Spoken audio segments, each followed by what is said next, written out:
じゃあな、もう警察の世話になんじゃねえぞ。大丈夫だ。あいつと一緒なんだからな。そうだな。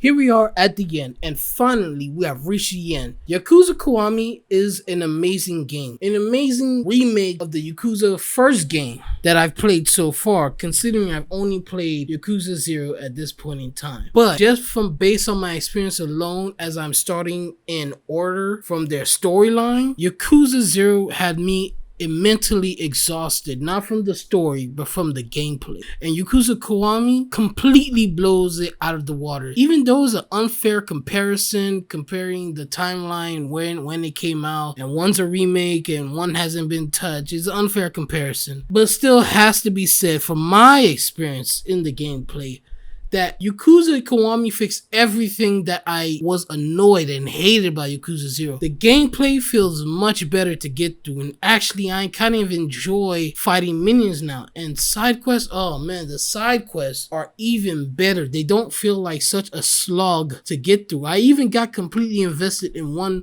or two side quest storyline, maybe even 3, that completely immersed into the story that made me think like, wow, it doesn't feel like a side quest at all in the way that it feels like a chore to get to, but something as part of the Yakuza storyline or the Yakuza landscape. One new addition which I didn't really explore in Yakuza 0 was the Majima effect, where you would randomly meet Majima around town depending on which battle style he is or what type it is, whether you're fighting against him through a game or he's jumping into one of your random minion battles. It's a nice addition to the exploration of Yakuza where you're not only traveling around the city, but also kind of have to watch every corner of where he might pop. Sometimes can be exciting, but sometimes it can be a real drag, especially when you're exhausted. You just are trying to finish a mission or a side quest, and Majima is right around and he has some very interesting encounters, to say the least. One that made me think like, damn,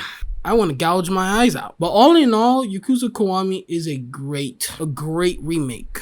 But not everything is sunshine and roses. But man, I have to say, what is with this game's battle design? You do it once, okay. It's once, you get through it, okay, never have to think about it. But you do it twice? Oh man, you're taking the piss take, man. I had not one, but 2 boss battles that were extremely hard, extremely difficult. I can't think how a sane person could get through this on normal mode without having to brute force your way through the battle. And oh my gosh. And the revive or heat system or whatever it's called, where the NPC bosses would gain some of their health back. Oh man, what is it a travesty to have, especially when it takes you maybe so long to get them where you need to get them to start actually feel like you're doing some damage, only to get paused and get rammed to the floor for them to have time to heal up. And you're like, all that work is gone. It puts the pressure on you immensely to hopefully minimize the amount of health they get back. This can be a good inclusion that makes the game put more pressure onto you and makes the game more enticing as a challenge player. But for me, it was a headache. Doesn't mean that it's bad, just means that damn, I really could have done without this game. For me, this game would have been 10/10 without that kind of system, especially for the really difficult kind of bosses, where the ones that not only have weapons but can also dodge and weave, and boy do they dodge and weave. Granted, you could just say, oh, get good, but damn,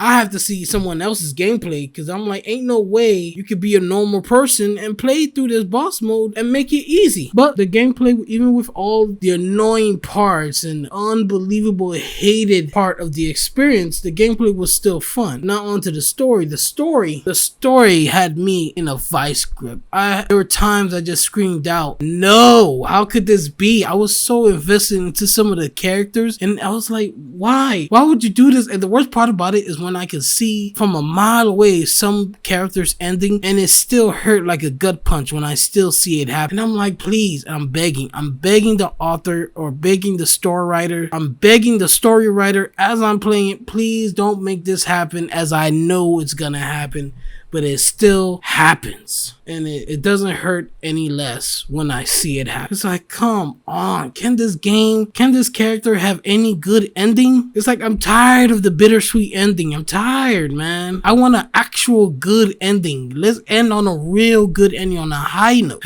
But that's for the story of Yakuza, and something that, if I could have cried tears, man, would I have cried. Manly tears. The way this story had me in its grasp. Even when I took maybe a week off from playing the game and got right back into it, it still had that vice grip on me. That it still had such a hold on me, being invested in each and every character, seeing where their paths would go, and hoping their end would be much better than what I wanted for them or expected for them.